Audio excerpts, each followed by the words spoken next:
کہ آپ اپنی امپورٹس بند کر دیں, کوئی ڈیولپمنٹ نہیں ہوگی, آپ کے ٹریڈ ڈیفیسٹ جو ہے وہ زیرو ہو جائے گا. اب ہم نے تو ڈیولپمنٹ کر کے دکھائی, پروجیکٹس کیے, پروجیکٹس کے لیے فنڈنگ دی, یہ ڈیم کر رہے تھے, اس ڈیم کے لیے بھی ایک ٹکا نہیں انہوں نے رکھا, اور آج معیشت کا یہ حال ہے. ہمارے اوپر الزام دیتے ہیں, 1100 ارب روپے کا سرکولر ڈیٹ, 150 ارب کا گیس سیکٹر کا قرضہ اور 60 ارب ڈالر کا بیرونی قرضہ. آپ یہ بتا دیں کہ یہ ملک اس ٹریپ سے باہر کیسے نکلے, کیسے یہ گورنمنٹ نکالے؟ ایک جملہ 95 ارب کا قرضہ, 60 ارب کا نہیں, 95 ارب ڈالر کا قرضہ, بے شمار 10 سال. خان صاحب نے اگر 60 ارب ڈالر پہ, اگر ہم 60 یا 70 ارب ڈالر پہ چھوڑ کے گئے تو ہم نے تو پروجیکٹس بھی لگائے, ہم نے تو کام بھی کیا, ہم نے گروتھ ریٹ دیا, ہم نے انفلیشن کو کنٹرول کیا. آج ان کی تو ہر چیز ان کے قابو سے باہر ہے اور الزام لگاتے ہیں نون لیگ کے اوپر. یہ میں بالکل ایگری کرتا ہوں فاروق سلیم صاحب کے ساتھ کہ ایک نالائق حکومت ہے جن کو سمجھ نہیں آ رہی کہ حل کیا کرنا ہے. مجھے بتائیں, بغیر پیسوں کے ایک کام ہوتا ہے, ایز آف ڈوئنگ بزنس. کیا انہوں نے کیا ایز آف ڈوئنگ بزنس؟ لوگ اپنے پروجیکٹ لے کے پھر رہے ہیں, اور جنہوں نے انڈسٹری لگانی تھی ان کی انڈسٹری کا لون دگنا ہو گیا, ان کی انڈسٹری کی بلڈنگ کی قیمت. رانا صاحب, آپ لوگوں نے جو کیا وہ تو کر دیا سر. اب مجھے یہ بتائیے کہ ہر روز یہ سرکولر ڈیٹ جو 2 ارب روپے لے رہے ہیں, یہ آپ کو ان کی کہاں غلطی نظر آ رہی ہے؟ بجلی اور گیس کی قیمتیں بڑھانے کے باوجود فرق نہیں پڑ رہا. دیکھیں, ان کو ریفارمز کرنے تھے, ہمیں یہ روز کھڑے ہو کے تانے دیتے تھے کہ ہم آئیں گے تو ہم یہ ریفارم کریں گے. بجلی چوری روکی انہوں نے, بجلی کی جو سستی بجلی کے لیے کیا, کوئی انہوں نے بجلی کا ریفارم کیا؟ کوئی بجلی کے لاسز کم کیے؟ ہمیں یہ کہتے تھے لاسز کو کم کریں, آپ چوریاں پکڑیں, کوئی طریقہ نہیں. اور یہاں پہ یہ کہ آپ بڑے آرام سے, پارس ایک بات کا مجھے بہت افسوس ہے کہ آپ بڑے آرام سے کہتے ہیں جی ان کی نیت بہت اچھی ہے. نیت تو پاکستان کے مزدور کی بھی بہت اچھی ہے, نیت تو پاکستان میں سویپر کی بھی بہت اچھی ہے. وہ کہتا ہے کہ جی ہمارا ملک ترقی کرے. نیت کا کیا مطلب ہے؟ یہ کہتے ہیں پچھلوں کی نیت ٹھیک نہیں تھی, یہ کہنا چاہتے ہیں. کام کرنا چاہیے. آپ یہ کہہ رہے ہیں کہ کرپشن سے زیادہ یہ نیتوں کی باتیں کر رہے ہیں. نیت تو ہر کسی کی اچھی ہے, نا اہل ہونا زیادہ بڑا یہ تو ایک ڈھنکوسلا بنا لیا. ٹھیک, اچھا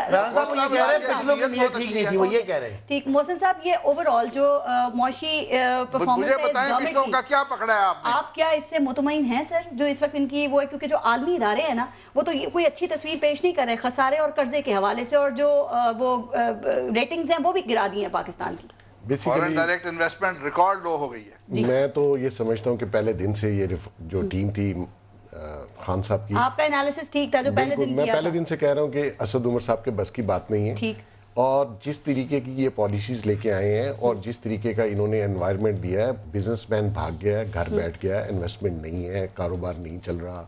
اوپر سے آپ نے نیب کو, ایف بی آر کو ایسا کیا ہے, خوف کی فضا پیدا کر دی. اور جیسے ہی خوف بڑھے گا نا جی تو بزنس مین بزنس نہیں کرتا. اب اگر یہ ساری باتیں ہم پریویس گورنمنٹ پہ ڈال دیں کہ جی انہوں نے یہ کیا, واقعی کیا ہوگا, اسی کے بیس پہ لوگوں نے آپ کو چینج کا ووٹ بھی دیا. آپ کے پاس ایک ہوم ورک ہونا چاہیے تھا, ایک پلان ہونا چاہیے تھا.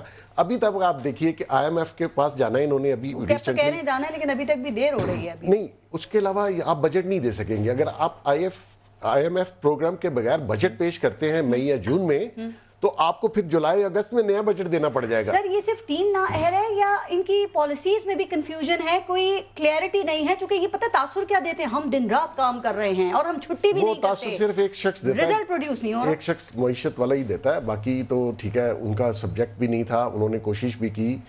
جو معیشت کے چیمپئن ہیں صاحب, ان کے بس دیکھیں وہ ہی از ناٹ اکانومسٹ. ٹھیک, اب آپ دیکھیں آئی ایم ایف کے لیے کل انہوں نے ایک جگہ سٹیٹمنٹ دی, آج پرنٹ ہوئی ہوئی ہے. آئی ایم ایف کے 22 نکات میں سے انہوں نے کہا جی $156 روپیز سے کم ہم آپ سے بات نہیں کریں گے. 156 کا ڈالر ہوگا تو مہنگائی کہاں جائے گی؟ بالکل. تو میں یہ سمجھتا ہوں اس بجٹ کے بعد جون جولائی کے بعد ایک اور طوفان آئے گا. میں بھی مہنگائی کے اوپر آتی ہوں, لیکن چونکہ آپ اسد عمر کی بات کر رہے ہیں تو اپوزیشن میں ہوتے ہوئے وہ جو حکومت کو جو حل بتایا کرتے تھے وہ خود اس کو امپلیمنٹ کیوں نہیں کر رہے؟ یا دیکھیں باتیں کرنی بڑی آسان ہے, کیونکہ اکانومی کا ایک ایسا سبجیکٹ ہے کہ عام لوگوں کو سمجھ نہیں آتا. یہ فگرز کی گیم ہے, ڈاکٹر صاحب سمجھ سکتے ہیں یا رانا صاحب ایک عام پبلک. یہ اوپر سے اسد صاحب کہتے ہیں غریب کو کوئی فرق ہی غریب کو پڑتا ہے, امیر کو کیا فرق پڑتا ہے؟ آپ نے گیس کی پرائسز 143% بڑھا دی, آپ نے الیکٹریسٹی بڑھا دی, 41% اور بڑھا رہے ہیں, یہ باتیں ہو رہی ہیں. آپ یہ دیکھیے کہ امیر آدمی اب گیس تھیفٹ بھی ہونی شروع ہوگی. اچھا گیس چوری ایک گھریلو صارفین نہیں کر رہا, وہ بڑے بڑے انڈسٹریلسٹ کرتے ہیں, اس کا سارا بوجھ آپ نے 3% اور بھی ڈال دیا. مقصد یہ کہ آپ کر کیا رہے ہیں, آپ نے کوئی ریلیف بھی عوام کو دینا ہے, اور بزنس ایکٹیویٹی اگر آپ نے ہوپ دیتے ہیں ہر تھوڑے عرصے کے بعد, اور اس کا ٹائم پیریڈ بڑھا دیتے ہیں. نہیں پارس, اگر آپ نے کاروبار نہیں چلنے دینا تو ٹیکس کیسے کلیکٹ ہوگا, آپ کو لوگوں کو جابز کیسے ملیں گی, لوگ تو لوگوں کو فارغ کر رہے ہیں. تو یہ جو ساری چیزیں ملٹی پلائی ہو رہی ہیں. ٹھیک. فاروق سلیم صاحب, ابھی جو محسن بیگ صاحب بات کر رہے ہیں گیس کی, تو یہ جو وزیر پیٹرولیم ہے نا, چونکہ حکومتی ٹیم کی بھی بات ہو رہی ہے, تو وہ خود تسلیم کرتے ہیں کہ گیس بلوں کے سلیبز میں ٹیکنیکل فالٹ کی وجہ سے 33 لاکھ غلط بل صارفین کو گئے ہیں. تو سر یہ اس کا ذمہ دار کون ہے؟ کچھ سال پہلے جو یہ کہتے ہیں UFG, ایک انگریزی کی ٹرم استعمال کرتے ہیں کہ ان اکاؤنٹڈ فار گیس, اس کا اردو میں ترجمہ ہے کرپشن یا چوری. وہ 7-8% ہوا کرتی تھی 2001-2002 میں جب سرویز آتے تھے. اب مجھے SDPI والے بتاتے ہیں کہ وہ تقریباً 20% پہ پہنچ گئی. یعنی کہ $2-2.5 ارب کی سالانہ گیس چوری ہو رہی ہے اس ملک کے اندر. یہ آپ سارا کچھ PTI کے اوپر نہیں ڈال سکتے, چوری تو پچھلے 10 سال سے شروع ہو رہی ہے, لیکن یہاں پہ امید یہ تھی کہ PTI آئے گی اور یہ چوری ختم کر دے گی. کہ ایک تو پرابلم بہت بڑی جو مجھے نظر آ رہی ہے کہ بہت ہی سادہ ذہنیت, سادہ سوچ والی پالیسی. آپ کہتے ہیں کہ جی ڈالر بڑے کم ہو رہے ہیں, ذخائر بڑے کم ہو رہے ہیں, چلو ہم لوٹی ہوئی دولت واپس لے آئیں گے. یہ بہت سمپل سی سوچ ہے. پھر ابھی یہ بات کی کہ 25% بجلی چوری ہو رہی ہے, کہتے ہیں ہم 25% ریٹ بڑھا دیں گے. اگر آپ ریٹ بڑھائیں گے تو بجلی مزید چوری ہوگی, کیونکہ مزید مہنگی ہو رہی ہے. آپ کہتے ہیں کہ جی ایکسپورٹس گر رہی ہیں, اچھا جی ہم ایکسپورٹرز کو بلاتے ہیں, ان کو سبسڈی دے دیں گے. یہ بڑی پیچیدہ معاملات ہیں. یہ اتنے سمپل سوچ, اتنی سادہ ذہنیت, سادہ سوچ سے ان کے جواب سامنے نہیں نکل سکتے. لیکن وزیر اعظم نے کہا تھا کہ right man for the right job. تو آپ کو بھی یہ نظر آ رہا ہے یہ معاشی ٹیم, اگر کیونکہ کچھ ٹائم آپ نے بھی ان کے ساتھ گزارا ہے نا, تو کلوزلی آپ نے ان کو واچ کیا ہے, اگر یہ معاشی ٹیم کافی اہل ہے جیسے کہ وزیر اعظم بھی کہتے ہیں, تو یہ مار کہاں پہ کھا رہی ہے؟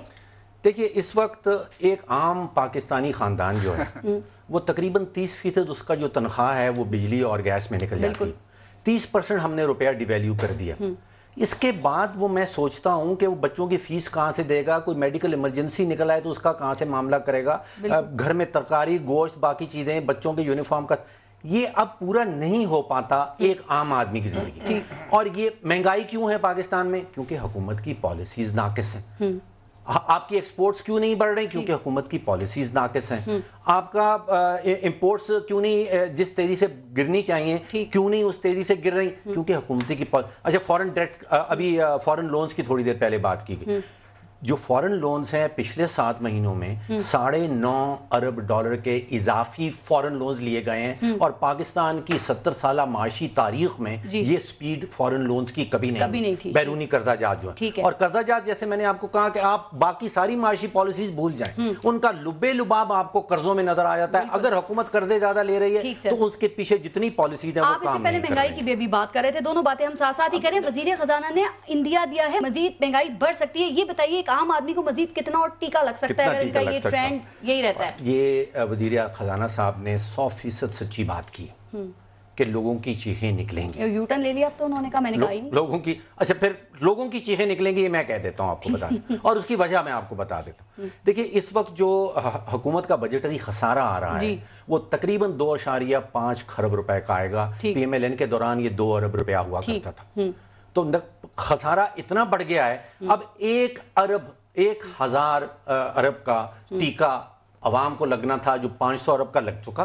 ابھی تک جو ہم نے باتیں کی, کتنا لگے گا؟ 500 بلین کا ایک ٹیکہ اگلے 3 مہینے میں باقی رہ گیا. کہاں جائے گی عوام؟ اچھا 500 ارب کا مطلب کیا ہے؟ اس ملک میں 3 کروڑ خاندان رہتے ہیں. 500 ارب کو اگر آپ 3 کروڑ پہ ڈیوائیڈ کر دیں تو تقریباً 17,000 روپیہ اوسطاً ہر خاندان, پاکستان کے ہر خاندان کو ٹوٹل میں 34-35 ہزار روپے کا ٹیکہ لگنا.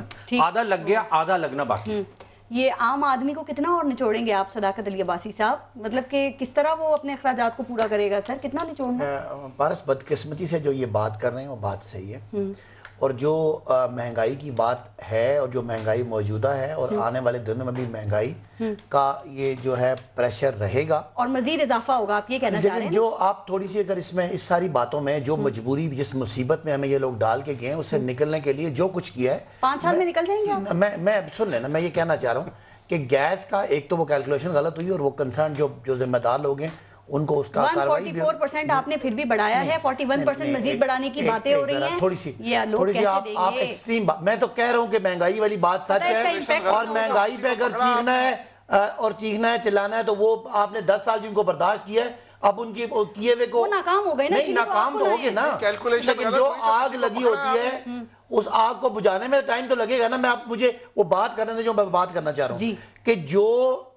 یہ خسارے چھوڑ کے گئے, بجلی کے بل بڑھے لیکن اس میں بھی کوشش کی کہ جو آپ 143 گیس کے کہہ رہے ہیں یہ سب سے اوپر والے سلیب کو, نیچے والے سلیب کو نہیں بڑھائے گی, 10% بڑھائے گی. اسی طرح بجلی بھی آپ لوگ بھی تو سیاست کر رہے ہیں نا, سب سے اوپر والی فگر بولتے ہیں, نیچے والی درمیان والی نہیں بولتے, کیونکہ آپ کو اچھا لگتا ہے, کیونکہ آپ کو اچھا لگتا ہے سے لے کے اور مینوفیکچرنگ تک ہر جگہ استعمال ہو رہی ہے. میں نے سٹارٹ میں کہا کہ غریب میرا 350% بل بڑھا ہے. آپ نے ایک ٹویٹ بھی کیا تھا نا 350% بڑھا. پارس میں نے تو سٹارٹ دیکھیں میں نے کسی غلط بات کو ڈیفینڈ نہیں کیا. سٹارٹ میں نے کہا مہنگائی ہے, لیکن آپ لوگ جو 143 گن رہے ہیں نا, آپ 143 سے اوپر والا سلیب گن رہے ہیں, نیچے والا سلیب 10% تھا جو 23 روپے 143% تک کی بات کی, 143 ہائیسٹ ہے, نیچے والا 23 روپے کا بند. نیچے سے شروع کر لیں نا 143%. میں وہی کہہ رہا ہوں نا, آپ تھوڑا سا فیئر رہیں, اور ہمارا جتنا بتائیں مجھے بتا دیں گیس کا خسارہ ہے,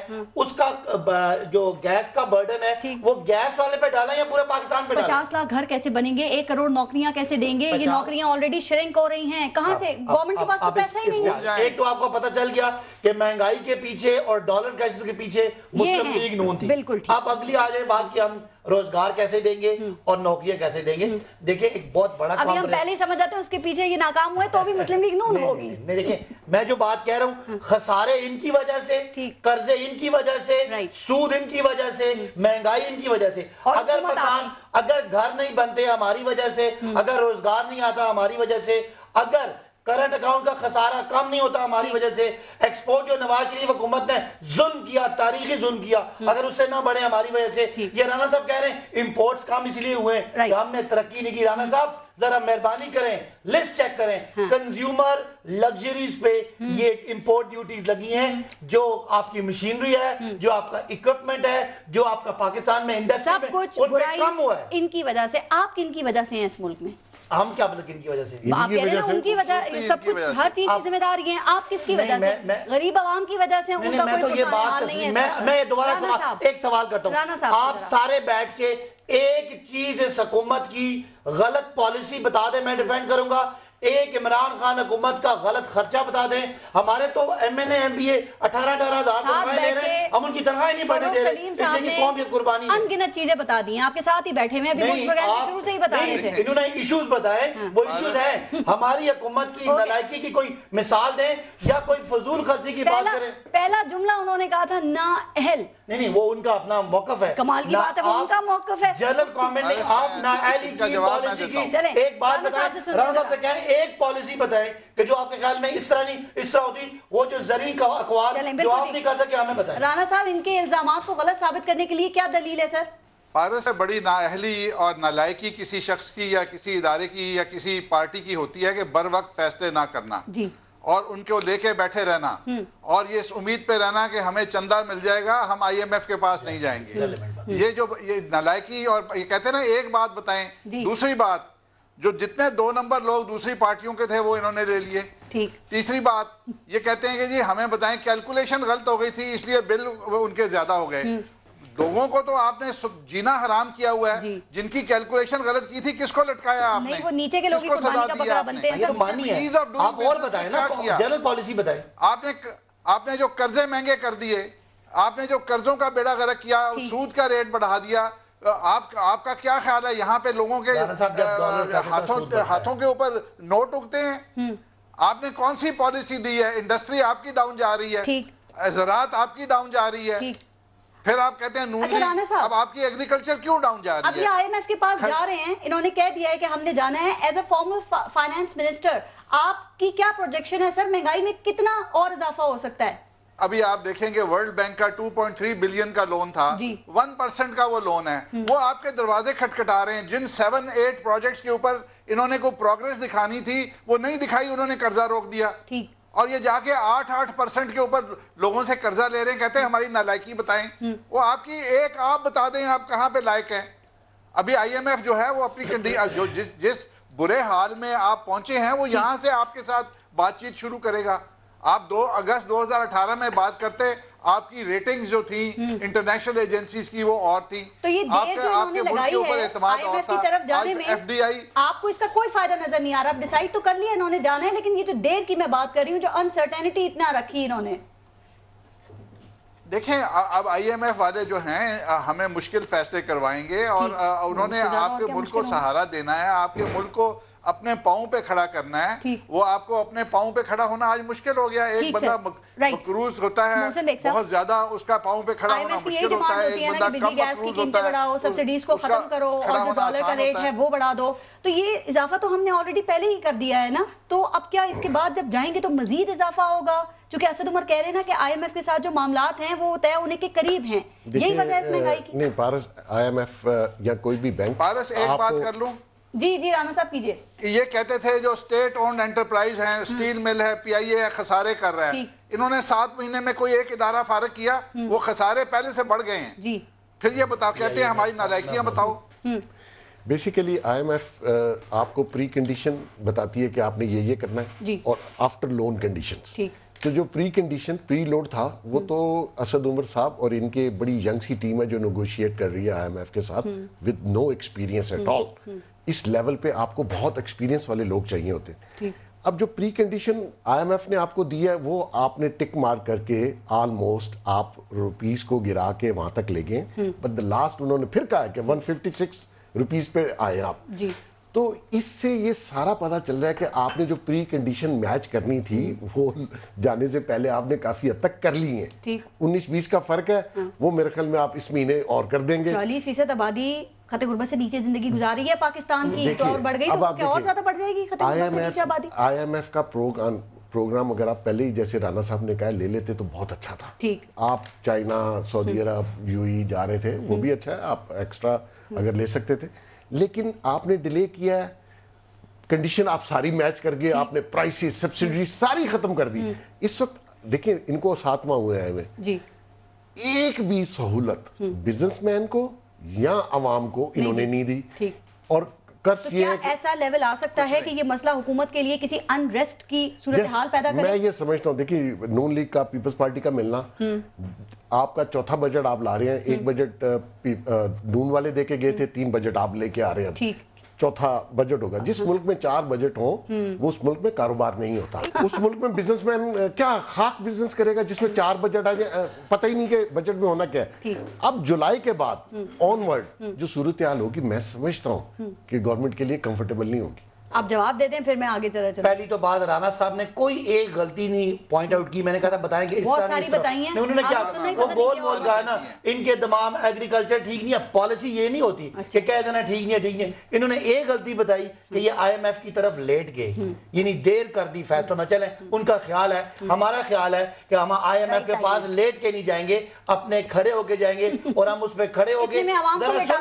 اب سنیں نا, جتنے ہم نے ڈیفرڈ پیمنٹ پہ تیل لیا یا دوستوں سے مدد لی, وہ آپ کو ایک کشن ملتا ہے, آپ کو ایک سٹیبلٹی آتی ہے. اور اگر یہ ڈی ویلیویشن کی بات کر رہے ہیں, ڈی ویلیویشن بھی اگر گریجول کی جائے اس کا مہنگائی کا امپیکٹ کم آتا ہے. سڈن کی جائے تو آپ کی اکانومی, انہوں نے کہا کہ قرضے مہنگے کر دیے, سود, ان کو شاید پتہ بھی ہے, یہ بولنا نہیں چاہ رہے. جب آپ کے ملک میں ڈالر کرائسس ہو تو سود اس لیے بڑھاتے ہیں تاکہ لوگ پیسہ آپ کے ملک میں رکھیں, دوسرے ملکوں سے پیسہ یہاں رکھنا ان کو فائدہ ہو. لہٰذا یہ خسارے دونوں کم ہو رہے ہیں. کرنٹ اکاؤنٹ کا بھی راجہ بولنے تو دینا, آپ اپنی بات نہیں بولتے. کرنٹ اکاؤنٹ کا خسارہ 17% کم ہونا یہ پاکستان کے بیرونی قرضوں کے لیے بہت بڑی اچیومنٹ ہے جو پچھلے 6 مہینوں میں حاصل ہوا. اس سے پہلے میں پوچھوں کہ اب کیا 2-3 اقدامات ہونے چاہیے جو آپ سمجھتے ہیں کہ فوری طور پہ لینے کی ضرورت ہے تاکہ معاشی صورتحال بہتر ہو اور عوام کو بھی ریلیف ملے؟ وہ 2-3 چیزیں بھی بتا دیں اور ذرا ان کی خواہش پہ بتا دیں, ان کو یہ کہہ رہے ہیں کیا ہمارا اب تک ناکامی ہے ہماری. دیکھیے اصلاحات کے بغیر معیشت آگے بڑھتی نظر نہیں آتی. 3 چیزوں میں اگر اصلاحات نہ لائی گئیں, بجلی کے سیکٹر کے اندر کہ ابھی پچھلے 137 دنوں میں, یہ آفیشیل جو پاور ڈویژن فگر دیتی ہے کہ 137 دنوں میں 270 ارب روپے کا اضافی گردشی قرضہ آیا ہے.